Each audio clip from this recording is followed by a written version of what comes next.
to the inner workings of Warren. Ken, tell us what you got going on. Well, I'm here representing Bullish Picks, Bullish Institute of Financial Literacy, LLC, to be specific. And we have a number of brands up under our umbrella, which include Bullish Picks is our adult outreach course, a workshop series that teaches people about the stock market and the importance of saving and investing for retirement. We have Bullish Teens, where I go into the high schools and equip our youth with financial literacy. A lot of that is taken out of the schools. They don't really have econ classes like that anymore. And so I have that, and we have the Bullish Boot Camp. Are the teens? Yes. Because when we're talking about young people again, are the teens really interested in this? Is this something that grabs their attention? You know, Dodie, it's actually much more interesting for the teens than it is for the adults. You know, adults, like, we're older, so we know at some point we have to deal with leaving a legacy, retirement, insurance, savings, and all that stuff is really boring, you know, but I make it fun and easy to digest. But when I go to the youth, because when I talk to so many adults, after teaching hundreds of adults and some of them were educated, they're like, well, you didn't have anything for the high schoolers or the kids? I really didn't. I only started the company to teach adults. And I realized because of the demand, I need to at least pull, let me see if it's 30 or so companies I can find out here that are kid related. And I started doing research. You mentioned research earlier, and you find out, okay, well, who owns the Xbox? Well, Microsoft. Who owns PlayStation? Well, Sony. Well, these are publicly traded companies. Well, all these kids got iPhones. Apple's publicly traded. If you don't have iPhone, you got a Android. Android's owned by Google. All these kids are on Snapchat. Snapchat just IPO'd 2 months ago and is a publicly traded company. Kids are on Instagram. Instagram is owned by Facebook. Facebook is a publicly traded company. So kids are seeing the ability to make money. I show them and compare stocks like Nike versus Under Armour. How many of y'all own a pair of Jordans? Yeah, but y'all not making no dividends or no capital gains off Jordans. Your parents not getting a check back from Nike because you buy Jordans. You know, so I'm showing them the value of, if you had bought Jordans 5 years ago for $200 and you wear them all the time, they're worth nothing today. Versus if you bought Nike stock 5 years ago, you could have sold some of your Nike stock and got a free pair of Jordans. You know what I'm saying? So let me ask you about this. Andre, I want you to pull this up. Dan Gilbert has a new company.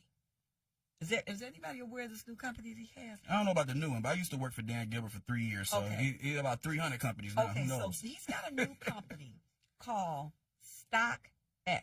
Oh, yeah, with the shoes. I've seen that. Can you explain? Because I looked at that and I said, okay, I want to buy shoes. And then I'm looking at the trading and the this and that's. Well, this is like the New York Stock Exchange for gym shoes. It is. Is that kind of what you teach?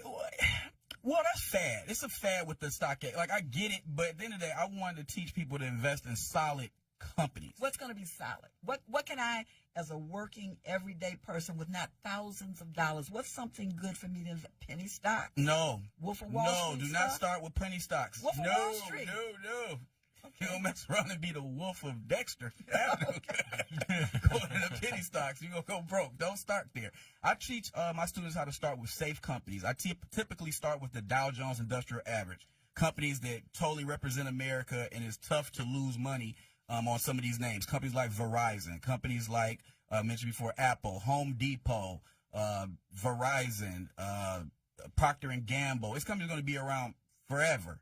You know, but some of the more exciting companies is what I encourage people to do, like get ahead of paradigm shifts. So when you think about the future, the whole thing about investing is get in while it's small, get out as it grows. How much do I need to start? I teach everybody start with as little as $500. You don't need to put in thousands. But if you just start off with, you don't have to start with 500. It's just what I tell my students. Because it's a little more exciting if you see that you got almost 1,000 in your portfolio versus you started with $100. You're asking a lot of the market to turn 100 into 1,000, but you're not asking a lot of the market to turn 500 into 1,000. That can happen in a matter of days, weeks, or months. So what really is insider trading? And let me tell you why I'm asking. Yes. Insider trading. Insider trading. Because I would only buy stocks in something that I was knowledgeable about. That's smart. Which would be broadcasting, radio, entertainment, the music industry.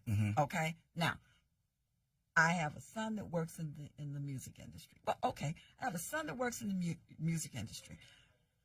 My daughter works for ExxonMobil. It's been their high-ranking position there. I am in broadcasting. If I'm going to buy anything, I'm going to buy stocks in music, broadcasting, or maybe oil. But I have family that works in all those. Now, if I want to buy radio station stock or broadcasting stock, then I have an inside track. Yeah. And I hear all kinds of things. So let's just say I put up $500, and then it goes up, right? Because, you know, as the stock goes, and it goes up to maybe 10,000, and then I hear, one of these companies like iHeart owes $25 billion, and they're going under. And I take my money out because I've had a conversation with somebody that works for them. Is that insider trading? No, it isn't. Actually, that's just smart trading. It's called insider. That's insider information is what you got. So but I'm black, so that could be insider trading.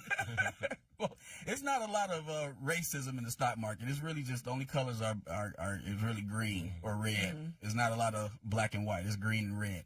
And with that being said, insider information is something I always encourage. So one of my fraternity brothers has worked at Ford for like 12 years, and he was telling me how like the F-150 is the leading selling vehicle on the planet Earth, and they're going to be switching all of the materials that are going to them to aluminum. So I asked him, well, who are you guys buying the aluminum from? I mean, Ford's buying all the aluminum, and all the cars have got to be lighter on the road for lower emissions because we're going to a greener world. So I invest in green stuff, just so you know. So that would you say that for our listeners, green investments are good? I like green. So things like solar, things like alternative energy, because I see a world where we're going to have to get off of fossil fuels and reduce the carbon footprint. So you see solar is exploding and expanding all over the country, all over the world. So solar companies, geothermal, wind, anything alternative energy. The car company Tesla. Tesla's growing out of control because you got a car that you never have to go to the gas station. Like at some point, but if you run out, you are in trouble. they building out the supercharger network. You cannot run an extension cord out of your car and plug in to the lights on the highway. It ain't happening, sir. It's not gonna happen. You better have a backup battery in the trunk or something. I don't know. They're gonna have to. Right. They working on the workarounds, but just saying that I try to get ahead of paradigm shifts. Another, you mentioned music. So some good plays of music. Pandora's out there. That's very competitive with Sirius Satellite Radio. It used to be Sirius and XM back in the day, but Sirius bought out XM, and now they're the only real play on the satellite. You know what I mean? They got all the celebrities got their own shows, and all the sports entities got their own channels where they get behind the scenes. So people like content that is real and different. So even like shows like this, when you bring in talk radio, because it's fresh, it's people don't want to just keep hearing the same song every day. And that was, you mentioned earlier on the other topic with our youth, they're just getting brainwashed with the same junk every day. You know, and so what we got to do is offer something different. And I just see a world where it's different stuff going on. So the best advice would be to think about the future. Yes. And that's where the advice is to invest in the future. Yes, totally. Real so estate's good as well, because the world isn't producing any more land, right? You know what I'm saying? Well, so real estate's going. So one thing I invest in is called real estate investment trusts. Those are a type of stock, but these are the companies that publicly trade. They own all the shopping centers and apartment buildings and all those big complexes and strip malls. And what they have to do is they have to give 90% of their earnings back to the shareholders every year. 90% has to go back to us, whereas every company doesn't have to give a dividend. Tesla doesn't have a dividend, but their stock is over $200 a share. Ford has a dividend; their stock is $13.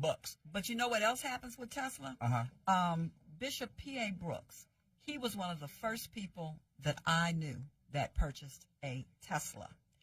He gets a $4,000 a year tax rebate. Yes. For owning a Tesla. Because it's alternative energy. Because it's alternative energy. And I learned that from doing solar, because I've done solar for a number of years. And the government pays a 30% tax credit for anybody, any homeowner that goes with any alternative energy source, whether it's wind, geothermal, or solar. You get a 30% dollar-on-dollar tax credit on your 1040s that year. Wow. Other states add on top of it. You know, some states give a state incentive on top of it. Unfortunately, in Michigan, we don't have a state, incentive on top of it. Well, I think this is a good thing you're doing to educate our young people about the financial literacy, and stock trading and whatnot. So when are your your Seminar. events, When and Classes, where? when we seminars, do workshops. classes? Well, every second Saturday, we're at the Northwest Activity Center. Ah. Every second Saturday, right there on the corner of Meyer and Curtis. So I'll be there at 10:30 to 12:30 this Saturday. We'll be there at the Northwest Activity Center, and we're there every second Saturday. And we're going into the high schools now more. We're reaching out. We've done stuff with the Inkster Public Library, Pontiac Public Library, working with the Genesee Public Library, and I just got back from Dallas 2 weeks ago. We'll be in Atlanta next weekend teaching a workshop. So my whole mission is to go across the country into urban areas and teach financial literacy, and it came from a passion just with the fact that a third of the country has a basic reading and writing literacy rate below a 5th grade level. 30%. Now, is there a charge to come to your workshops? Yes. And how much is it? The workshop is $20, but I got online. You can get the tickets for $15 if you go to bullishpicks.com, so you can save 25% off. Or if you don't get your tickets online, you come to the door. Just mention you heard us on 9:10 a.m. and we'll honor the same discount. Okay, great. $15. And, we have to have you come back because we realized that our initial conversation really overtook the show, which was not a bad thing. It wasn't a bad thing. Appreciate your insight and you coming in. Oh, yeah, we got a ball. So our investment. Oh, yeah, I'll be back. For sure. Our investment is aluminum. Is that what I gathered from this? We should be investing in aluminum? Well, yeah, so the company is called Alcoa. They're the leading producer. AA is their ticker symbol in New York Stock Exchange. So they're producing all the aluminum for the vehicles and on the jet planes, the Boeing and all that stuff. They're making everything lighter and going aluminum based. So that is one play. But also look into lithium and uranium. Lithium and uranium are the chemicals are going into making all those batteries. Lithium Yes, batteries. yes, I'm so aware of that. because that was the issue, the big issue with solar, as well as with the electric cars like Tesla, the battery backup. Solar's all good while the sun is out, but now when the sun is down, you can't pull power from the moon. Right. You know what I'm saying? So you got to have that battery backup. Makes sense. Well, you know what? I thank you so much for joining us. Remember, it's bullishpicks.com? Yep, Bullish Picks. Bullishpicks.com. Bullish Picks, Bullish what, Teams, Bullish Book Camp. Second Saturday of every month? The second Saturday of every month, we're month? at the Northwest Activity Center. Wonderful. We're going to have you come back. We got to. In closing, I just want to say it has been my extreme pleasure as the station manager to sit in for Cliff this evening. We always have to thank the individual who's made this talk station, Detroit's only urban talk station 24/7, Mr. Kevin Adele, who's our CEO. We do so much appreciate you, sir, and we give you our best. We really, really do.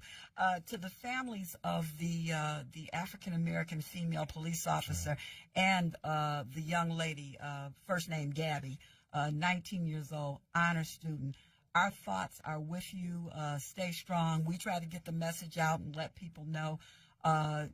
Gabby, your situation from January is not forgotten, will not be forgotten, and the spotlight has definitely been shined on it now that an actual police officer is having some problems in Warren. We thank you so much for listening. Up next, the one and only Charlene Mitchell telling you to mind your business. That's what she does.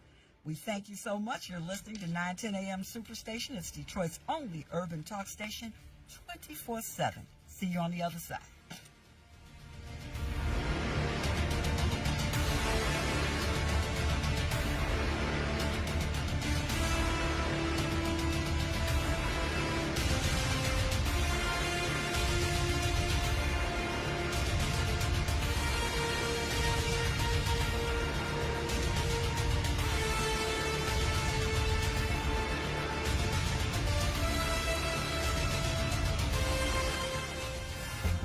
Being the voice of Detroit is a tough